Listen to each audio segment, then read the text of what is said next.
now, in a testament to the courage and relentless determination to live by the survivors, Michelle, Amanda, and Gina, as well as the families, it will be gone. Also, we are grateful to the determination of the Cleveland Police Department, the FBI, and their families, who never gave up to find these young ladies. There's a lot of people to thank here this morning. The lady who got in the cab of the machine to knock it down on behalf of the family and really represent the victims, and the sister or aunt of Gina DeJesus was Peggy Arida, A-R-I-D-A. She enjoyed the work, she said. She's looking for a job knocking buildings down, especially this guy's building. This was one evil guy. Very soon also will be 2 abandoned properties to the west of Mr. Castro's former house will be taken down. And then the neighborhood can be rest assured they'll be down, and we're acquiring some other properties to make some changes in this neighborhood. I can't tell you exactly what will take their place, but I have asked Councilman Matt Zone to organize a broad-based community process to come up with a new and positive use for this property. As a tribute to the victims and to the neighborhood. I want to thank also the many people involved in this case. And to bring us where we're at. Besides, first and foremost, the victims. Secondly, their families who never gave up. They kept looking for these girls until they were found. And it turns out it was right in our midst, right in our city, right in our neighborhood. I also want to thank the various people who worked. Gus Franco's now from the Land Bank. He and his team did unprecedented work. They assembled this property to be knocked down within a week of this guy's being sent to prison. It was 3 months and a few days ago that this rescue escape took place, and this man was sent where he belongs, in prison. He's going to sit in the bowels of prison now the rest of his life, the rest of his days, living in fear himself from the other prisoners. It's fitting.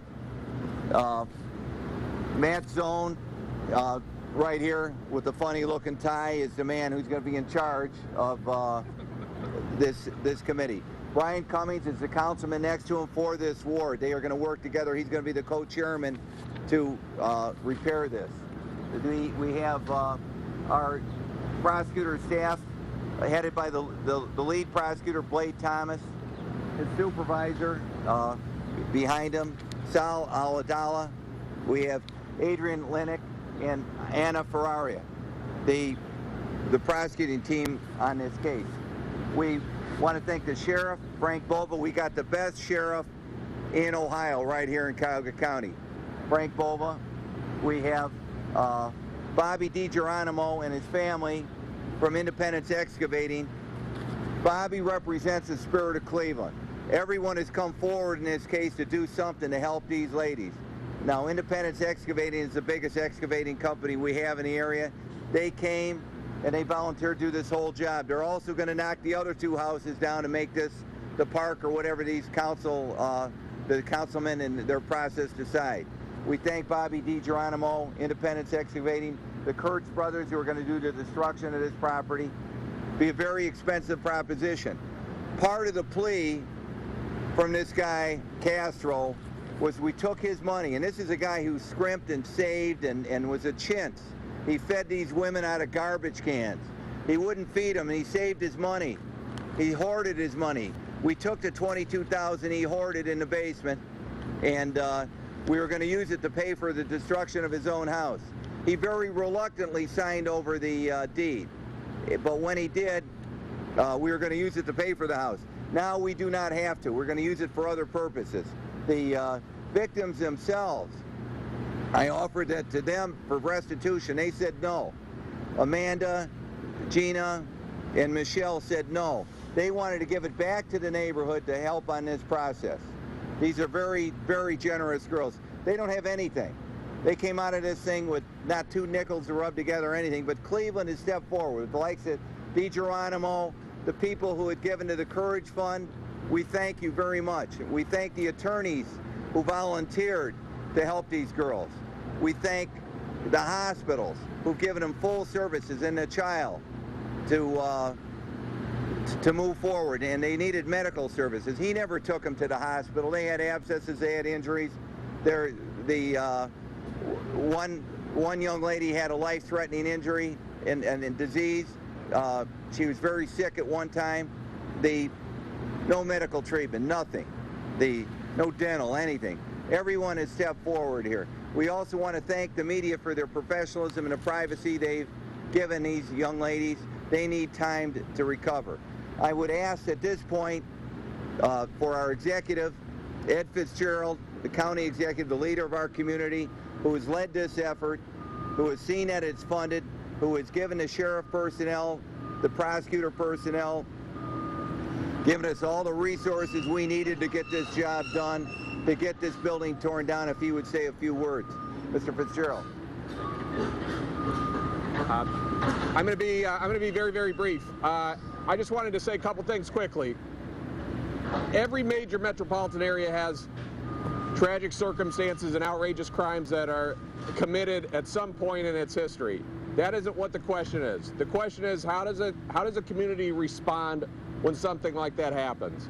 And what you see behind me is the way that this community has chosen to respond, both from the official side with Prosecutor McGinty and Sheriff Bova and all the folks, the City of Cleveland, the council members. They responded in the right way. The way the community did, you can see the people that are spontaneously gathered here to see this chapter close.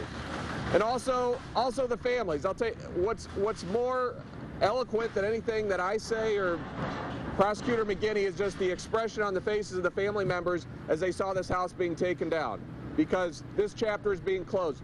I just want to close by saying this. This neighborhood has seen much better days than what you saw in the last year.